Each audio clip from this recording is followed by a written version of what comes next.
Welcome back to John's World Adventures. Today we are leaving Cambodia and going over to the Philippines. Why the Philippines, you ask? Well, normally you would go south to Vietnam, to Ho Chi Minh, which I am representing right here, Ho Chi Minh City, as you can see. But I have a friend in the Philippines named Jem, and I'm going to visit him. So, let's take a look at the Philippines, the capital city, Manila.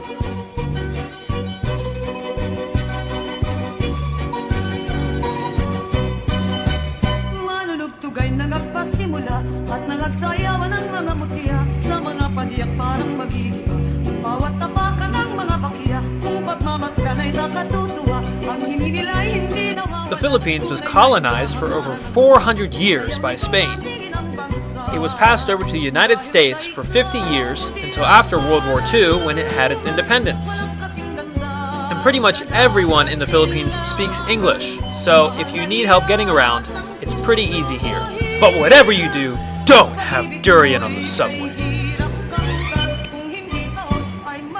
Where I stayed in Manila was called Makati, which is a very nice and affluent area, but by no means is a description of the entire city.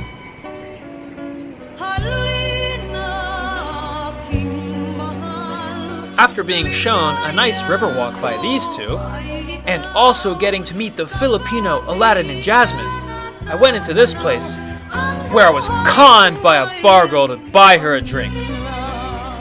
What a rip-off. Well, I tried to enjoy the rest of my night, but I really couldn't. I was just ready to go see Jem.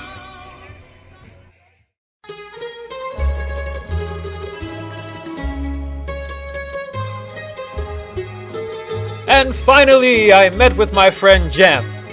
He came and picked me up from the airport, which, by the way, in the Philippines, you're going to need to fly nearly everywhere unless you have the time to take ferries and boats.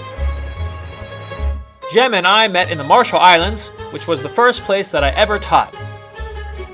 I'm pretty certain I was the only foreign tourist in this city, as it was very un-tourist friendly. We had a very hard time finding my hotel, and even fair-priced motorbike rentals. Thankfully, I had Jem, and we rode together on his motorbike everywhere. After meeting some of Jem's cute little cousins, he was off on the road to see the mountains of the Philippines.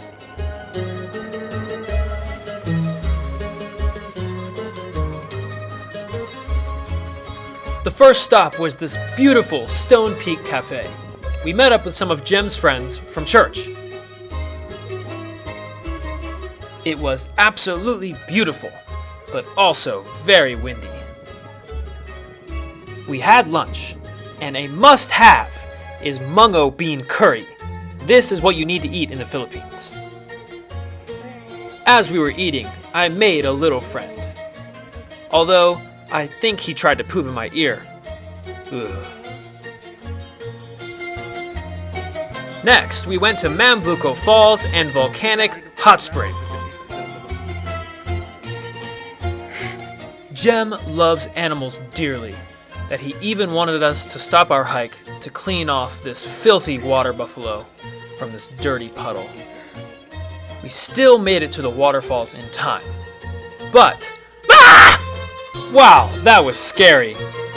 Jem told me that hundreds of years ago, a Filipino man had killed a bat this size, and his body was still on display for all to see.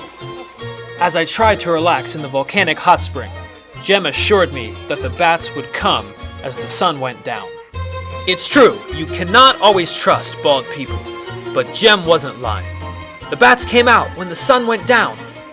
Their sheer number and size was startling. I thought Batman himself might make an appearance. Thank you, Jem, for such an awesome time in Bacolod. I love you, bro!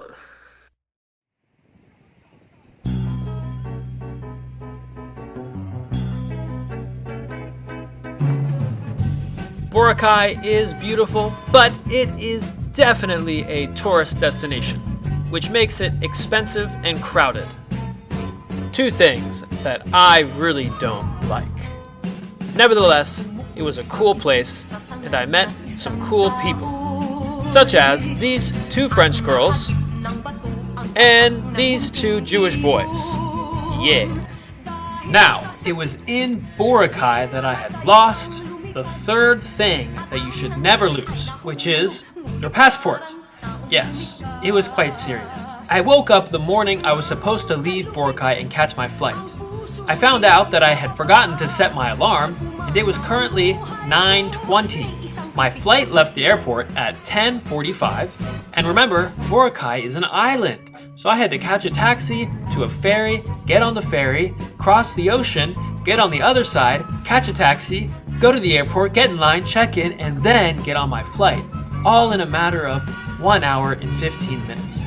So I was packing up all my stuff, throwing it in my backpack, and then I realized I had lost my fanny pack, which had my passport inside. The night before, I was trying to prove my nationality to someone who didn't believe that I was American. Yes, it was really stupid, but I left my fanny pack and passport outside in the hostel courtyard. I rushed downstairs and I asked the lady at the front desk if they had gotten a fanny pack with a passport.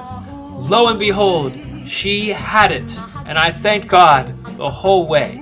I got the ferry, I made it over there with 15 minutes to spare. I got in line, and the lady made the last call for the flight, and she put me to the front of the line to check my luggage and get my ticket, and I got on the airplane, the last one on board, and it took off, and I didn't miss my flight. It was a miracle.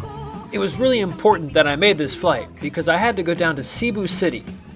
And then from Cebu City, I had a connecting flight in 24 hours to go to Palawan, which was one of the best places to visit in the Philippines. This island was amazing.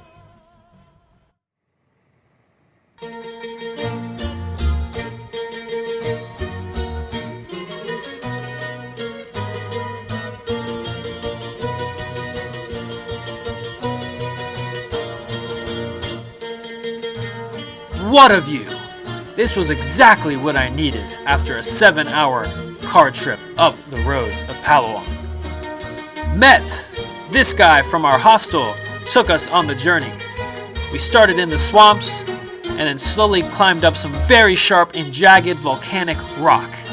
It was crazy dangerous, and he had told me earlier that a girl had fallen to her death because she was hungover and not paying attention.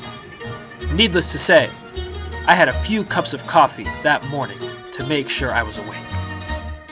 Lorenzo, my good Italian friend that I met in Cebu, did not want to join us for the hike, but we milled about in El Nido and throughout Palawan.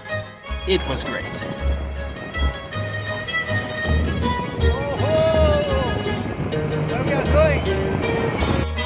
We were looking for some spaghetti, but we could not find it in the markets in El Nido.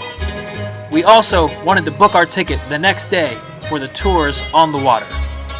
Unfortunately for Lorenzo, all we could find were these massive prawns, but no marinara sauce.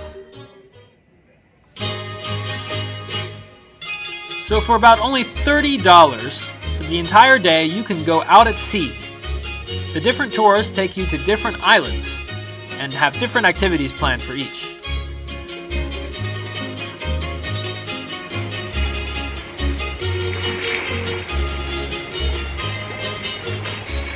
The waters were incredibly blue, as you can see. We got to stop and snorkel through the water, which was amazing. It's completely clear.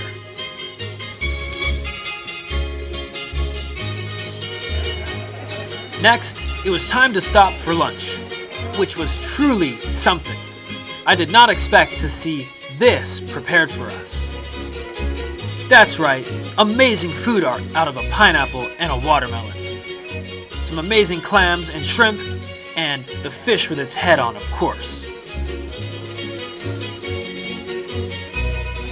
Our last activity was to stop and kayak. We were able to go into coves that no boats could go into. The water was clear and calm. Well, it was time to say goodbye to El Nido. and also Lorenzo. He was leaving the Philippines, and it was time for me to go to Port Barton.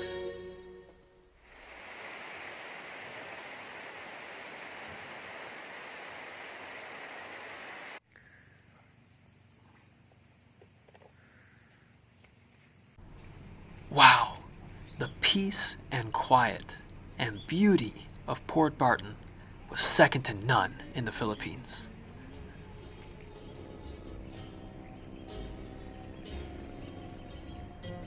Not many travelers, not many tourists, not very well built up.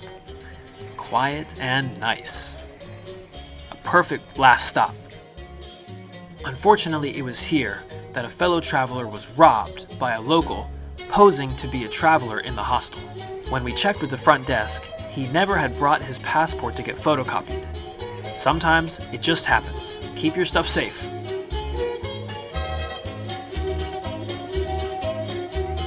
Well, it was time to get back to Puerto Princesa to go to Indonesia.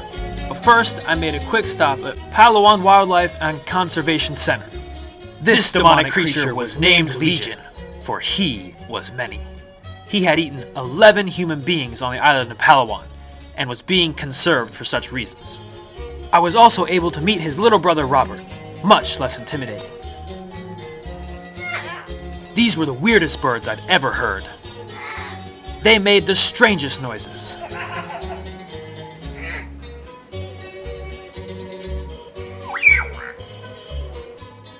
And that was it for Palawan and the Philippines.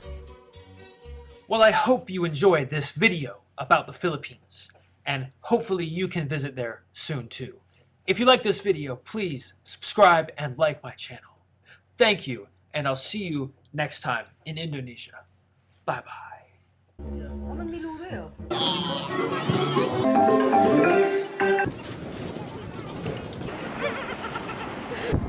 No, it's really. Oops.